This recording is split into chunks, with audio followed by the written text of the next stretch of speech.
Just another quick update on the story that Calvin Ludla is covering at the OR Tambo International Airport. You heard him speak to police spokesperson Atlenda Mate in the 7 o'clock news bulletin, and she was explaining the process that will unfold. So it seems as though the court proceeding has already been done.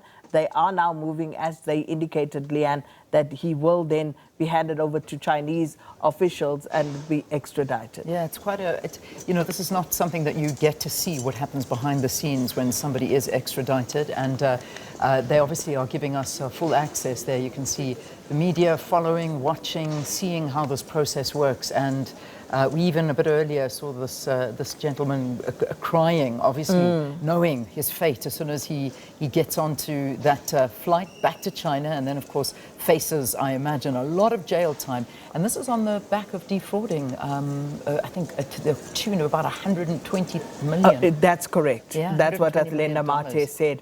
And this was in some forex, dealings that he allegedly participated in that ended up in a scheme that defrauded the Chinese government of 120 million rand, something to that effect, as was explained to us. So these are live visuals from the OR Tambo International Airport, where he is being extradited, and he will be handed over, of course, to the Chinese officials. All right, so that's where we are. Of course, Kelvin will keep us updated and keep these visuals rolling for us. But while this, I suppose, happens,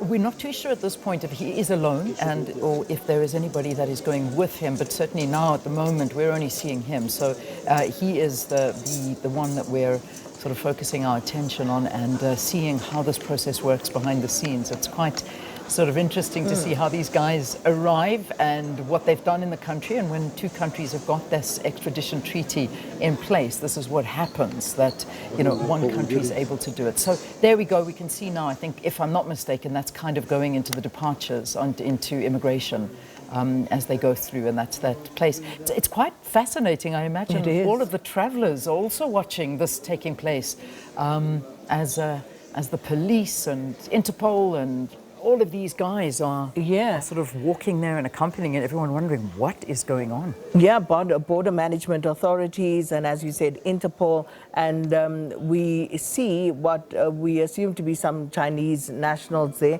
And I suppose all to do with the handover that will ultimately take place during this extradition. But you're right, Leanne, we hardly ever see the behind the scenes when extraditions take place. So this is giving us a glimpse into what happens there. Goodness me. All right, so definitely, I mean, I can see that they are going through immigration, and I can see our cameras are now not going through. I mean, that's an area I don't imagine we're going to go through to, but you never know. Kelvin may be able to get through, but we'll watch from here and keep you posted. You know what? The curiosity is getting the better of me, because right now, as they walk through there, I'm so curious to see at which point does he now get handed over to the Chinese authorities. Usually when he passes through, then he becomes now their charge, and they need to make sure that he arrives safely on the other side, and then continue with the legal process. Well, that's where we wait for Kelvin, and we'll update you a bit later on. So yeah,